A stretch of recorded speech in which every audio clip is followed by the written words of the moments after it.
Good morning, and welcome to Morning Movie News, where we were just talking about Doctor Strange on Friday with the viewer question, wondering when we're going to see a trailer or even a teaser for the film, or perhaps an end credit sequence at the end of Captain America Civil War. Well, while we still don't have an answer to that question, it does seem that Doctor Strange has at least wrapped due to some tweets that went out over the weekend. Now, for those of you who don't know the lingo, a wrap means they have finished shooting the movie. Production is done, and they can now move on to post-production, which I imagine is going to be quite intensive for Doctor Strange because it's going to be a visual effects heavy film. We've seen the concept art. We've seen the first pictures in Entertainment Weekly, which had to be heavily visual effects, even for still photographs. And then we also, of course, saw that fun on-set video someone shot of everybody doing the interdimensional hop sans visual effects. That was a lot of fun to watch indeed. But my favorite thing about this developing story, I guess you could say, was something an Entertainment Weekly covered that BTT viewer Christopher forwarded to me last night. And that was to celebrate, apparently, the end of production, Benedict Cumberbatch and his director, Scott Derrickson, went to a local comic book store. They picked a very interesting one, JHU, which I maybe thought was Jim Hanley's universe, but it's not. It appears to be an entirely, I don't know how they can get away with that. Maybe it is Jim Hanley's universe, but if so, they've moved. It's on 32 East 32nd Street. I wonder, is that anyone's local comic book store? But it was an interesting pick because Midtown Comics usually gets all the attention. They've blanketed the city with shops, and they have a very good relationship, of course, with the major publishers, Marvel and DC. All the publishers, actually, because they move so much product. But I think, first of all, it's nice that Doctor Strange, the production, is trying to promote brick and mortar comic book stores, which are really, I think, in danger of going out of business because it's just so darn easy to get your comic books on your iPad with Comixology. I've made that switch, and it's both good and bad because perhaps sometimes you buy more comics than you would like because you can just click on them, but it's so great. And also, I've found another great thing about it is that you can call up an old issue anytime you want out of the cloud. So that's really cool as well, instead of having to be like, what long box is that in again? Oh, did I put that in storage out in New Jersey? Darn it. All right, so anyway, that's nice. They were promoting actual comic book stores. Also, I like that Benedict Cumberbatch posed with my favorite Doctor Strange comic of all time, written by Brian K. Vaughan. If you're going to read a Doctor Strange comic, that's the one you should read. And I believe it is available on Comixology. Or you can go to a local store or order it online to get the actual hard copy. But the other thing that's very interesting about this photo is that if you look at Benedict Cumberbatch's finger, he has some kind of weird crease on it. Now, if you know your Doctor Strange history, basically he's a gifted surgeon, but a little bit of a jerk. He has an ego problem. Basically, he's Dr. Tony Stark. But he has an accident where he damages his hands pretty much beyond repair, certainly beyond the point of being able to return to being a surgeon. Although maybe in a couple of years this whole story will be rendered moot because he could have just gotten one of those cool laser-guided machines that he could just talk through the surgery for him. But anyway, trying to figure out what he could do with his life now that he can no longer be a gifted surgeon, he becomes a different kind of doctor. A doctor of the mystical arts. There's your pitch, okay? But I thought it was interesting that his finger would have such a seam on it. Like maybe that's where they worked on it. But who would work on each finger individually, right? Who's like, we must save this man's fingers? I'd be like, have you seen the advancement we've done with prosthetics these days? You're getting new bionic hands, buddy. So I thought that was an interesting choice. And then it made me wonder, like in a creepy, weird way, if maybe the fingers opened up or something like that. But it's a very interesting choice. And the scar, there's no really even a scar. There's just a seam, which is one of the reasons it made me feel like maybe I don't know. I think if his fingers opened up, I don't think I could take it from a creepiness factor. But maybe it'll be cool. I don't know what's going on there, but it was an interesting choice. Also, it luckily distracted me from the very odd look of Benedict Cumberbatch in general. I don't know about you, but something looks weird and off about it. It looks very plasticky, and also it looks very cosplay, to be honest. I mean, this is a discussion we've been having since the first images came out. He looks so much like Doctor Strange. It's awesome in some ways, but at the same time, I think, the lack of, imagination, for lack of a better word, in transitioning the character to the big screen is also a little off-putting, right? Like, he just looks so much like he came off the page that you're like, I I don't know. It seems, again, as I said, like cosplay. So we'll see how it transitions in the actual film.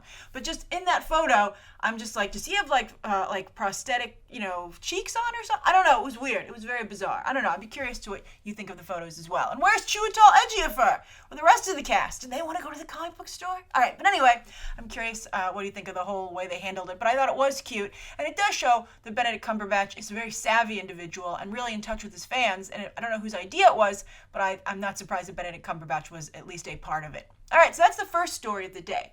Now, the second story of the day, talking about another TV star who's trying to make the jump to movies. Now, we're going to go from Benedict Cumberbatch to one of our television stars here in the United States, Jim Parsons on The Big Bang Theory. Now, he, of course, has won a slew of Emmys. He's very successful on television and really, never has to work again, considering his per-episode salary for, pretty much the most popular sitcom on air right now, and pretty much, I think, the only popular sitcom these days that performs the way sitcoms used to perform. They just were talking about the Golden Girls, which they have a book coming out about the Golden Girls, the behind-the-scenes situation, which sounds really interesting, by the way, if you're looking for something to read. But they said 22 million people tuned in each week to watch that show, and those numbers just simply don't exist these days, except for like sporting events and the like. I mean, even the Oscars couldn't get that many people to tune in once this year. So interesting indeed. It just shows you how television has changed. But The Big Bang Theory is kind of like the last remnants of that, sitcom empire for TV. But Jim Parsons, he's moved to Broadway. He's done Harvey. I actually saw him in Harvey, and I was surprised at how Sheldon-like that he was. Harvey, of course, is that famous movie with Jimmy Stewart, but Jim Parsons just was basically being Sheldon in Harvey. So I don't know how much range he has, and I'd be curious to see if, what happens to him as he now starts to finally move into film, and I wouldn't be surprised if that's what maybe held him back a little bit. He also did this recent comedy about God that Sean Hayes did in Los Angeles. And I think, Sean Hayes, another very talented TV actor from Will and Grace, who wasn't able to really go anywhere after that show, which is a shame. We were talking about that a reporter from Variety who said, oh, a gay actor can't play a straight role, at least Sean Hayes can't. And that really did kind of end Sean Hayes' career post Will and Grace. But anyway, and Jim Parsons, interestingly enough, also happens to be a gay individual in real life. But I think he's a wonderfully talented actor, but again, I don't know how much range he has. But he's done very well on Broadway, at least, or, pretty well. But now he's finally getting a foothold in film. So these are the two projects he's just signed on for. One seems like a very obvious fit. Hidden Figures, that's the Taraji P. Henson, Octavia Spencer movie that's about the black female scientists who helped create the space program with NASA. And interestingly enough, we're only hearing of today, which is really a shame and horrible and continues to show how history is not properly conveyed, right? That this would be something that nobody knew about. So I'm very excited about this movie, and he's going to play somebody that they work with at NASA. So that seems like an obvious fit, right? But at the same time, when you have Taraji P. Henson now from Empire and Jim Parsons, you wouldn't want Hidden Figures to start to look like a TV movie. So that's something I'd be a little bit concerned about. But here's what's really interesting. He also has a lead role that he just landed in a movie called Man Witch. Now, this isn't a man sandwich. This is the idea of a man being a witch, kind of like Harry Potter. But here's the twist. Jim Parsons' character figures out that he is a witch as an adult. So he needs to go still to school, right? Just like Harry Potter did. But he finds himself in a school for witches that's all little girls and him. I think that's a pretty interesting idea. It reminds me a lot of Will Ferrell's Elf, which is a fantastic movie. My favorite Jon Favreau film before actually I really like Iron Man 2, as many of you know. But The Jungle Book, of course, which that review has just gone up, is probably the best film that Jon Favreau has ever made. It's spectacular. But Jim Parsons in this Man Witch movie, again, it sounds like something he would be very good at, but I still don't know if Jim Parsons, because he's so entrenched in our minds as a television actor, if he can really seem like a movie actor. Now, Tim Allen speaking of Christmas movies, was able to make this transition because he was so perfectly cast in The Santa Claus, which really, played well off of his home improvement persona. And I think that Man Witch plays off of Jim Parsons' Big Bang Theory persona. So we'll see. I mean, if it's that well done and it's that high concept and it's, that clever, like the Santa Claus, then perhaps this could work out. But I'm going to keep an eye on this, and I think I'm sure many of you will want to as well, because it does sound like a good idea. Now, I'm not so sure if this next story is a good idea. This is a story that broke late last week, but I haven't had a chance to cover it yet. But I'm glad that we're getting to talk about it now, because it's kind of a big deal.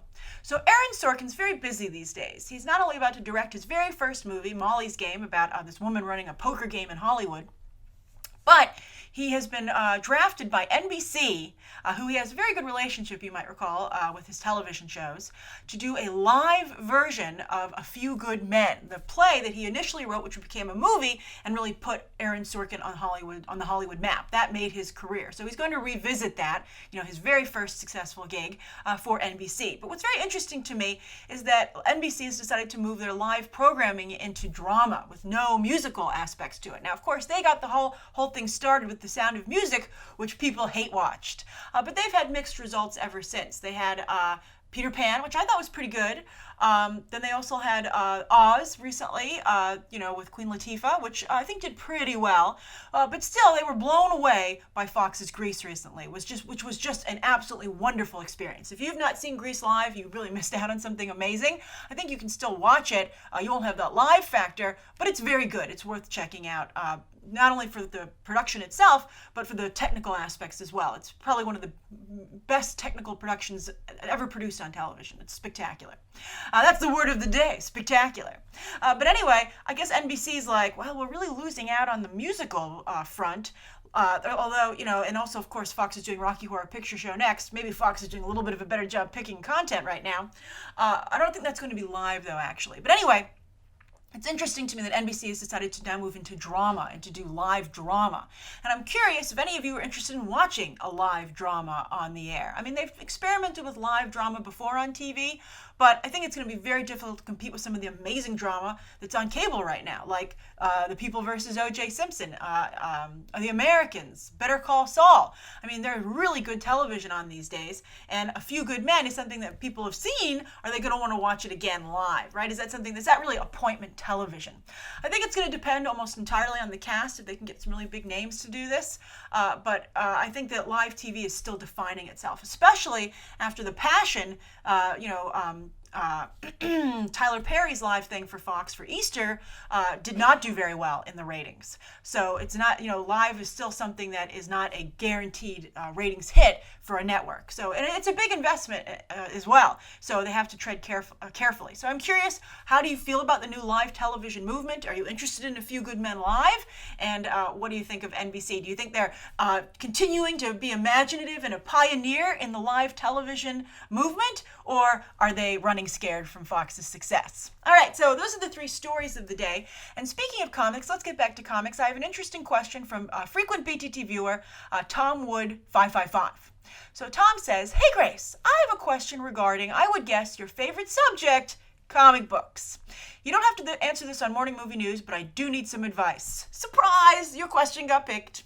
So Tom continues saying, "My niece and nephew are both 5 and 6, and they really like superheroes. I would really like to read some comic books, but obviously comic books are pretty scarce here in the UK. I did not know that. The UK is actually one of the biggest comic book audiences, I believe, outside of the United States. But anyway, Tom says, but I was wondering if you have any age-appropriate young kids comics you could recommend for their favorite heroes, and he has the UK spelling of favorite. Love it. And they are Hulk, Batman, Batgirl, Harley Quinn, Poison Ivy. And which is the best place to purchase them? Well, I said I like digital comics so much, but when I think you're getting someone into comics, I think holding the actual comic, especially for a little kid, is a little bit more special. You can read them in bed, although I do read my iPad in bed, but still, I can see why you would want a physical comic. My suggestion would be perhaps if you can't find a comic book store, to order them. Amazon will send you comics, Midtown Comics. I don't know if they'll send to a foreign address, but I'm sure there are comic book stores in the UK that will ship within the country. So actually, I know that there are a lot of UK BTT viewers, and I know a lot of you like comics too. So if you could help Tom out on where to find comics in the UK, through the mail where he could order them, that would be very much appreciated. Turn him on to your local comic book store. But as for what to read, there are, there's Batman adventures and Superman adventures, and those aren't being published anymore. Justice League adventures, I actually wrote an issue myself, but those comics aren't being published anymore, but they do have trades available that you can find. So you can do that. But what I would really recommend, I think your niece and nephew are a little bit too young for comics. So here's what I would do, at least from DC and Marvel, because I often think that the very little, the young comics that they produce are not that good in quality, right? So here's what I would recommend. For the superhero fix, I would get them into Batman the Animated Series, Superman the Animated Series, and then they can graduate to Justice League the Animated Series. Those are really great for they're fabulous to watch. They're just like 22 minutes. You can get the whole DVD set, very easily online. And they're really good, and they will really educate your niece and nephew as to what's going on with the characters in continuity. And then the reason I'm not recommending Young Justice is for that reason. Young Justice plays with the continuity. It's almost like an Elseworld story. So you can eventually enjoy Young Justice, but if they want to know where the comic book characters, especially the ones you mentioned, I mean, Harley Quinn came from Batman the Animated Series. Batgirl is a fantastic character on that show. Poison Ivy, of course, spectacular. So I really would get them into those animated series for now. And they have a number of seasons to go through, and maybe by the time, well, they'll probably go through them pretty fast. But anyway, that's what I would recommend for superheroes. For the Hulk, I think you might be out of luck. I don't really think there are any Hulk animated age-appropriate material for them. They might just have to wait on that. However, I want to recommend, if you're interested in getting them in comic books, you really should turn them on to Archie comics. The digests are really great, but also Uncle Scrooge. Uncle Scrooge is a fantastic comic, Carl Barks. You can get wonderful trades, beautiful, wonderful series, and I think that's how I think most people get into comics. It's how I got into comics, and I think it's how kids still get into comics today. Reading Archie and Uncle Scrooge, and also just all the Disney comics, Donald as well. And you can order these absolutely beautiful series online, and you can read them with your niece and nephew. So that's what I would recommend. So a two-pronged approach. Get them hooked on the animated shows from Paul Dini and Bruce Timm, and don't go into the DC animated movies of late because those are, I think, too adult. But then if you want to get them into reading comics, again, those Archie digests. Also, you could do the new Archie that they just launched. I think the Jughead comic is a little too adult for 5 and 6, but the new Archie's pretty good that Mark Waid is writing, and I think for now it's age appropriate. You might want to read them before you give them to your niece and nephew. But then still, and of course, Uncle Scrooge is appropriate for all and is absolutely fantastic. And if you haven't read Uncle Scrooge, even if you're not a 5 or 6 year old trying to get into comics, you should read it too, because they're really just absolutely fantastic. All right, that's today's morning movie news. Thank you so much for tuning in. Please write down below what you think of today's top 3 stories and that viewer question. Help Tom out too. Anything you'd like to see covered tomorrow, and any questions that you might have. Thanks for watching. Bye.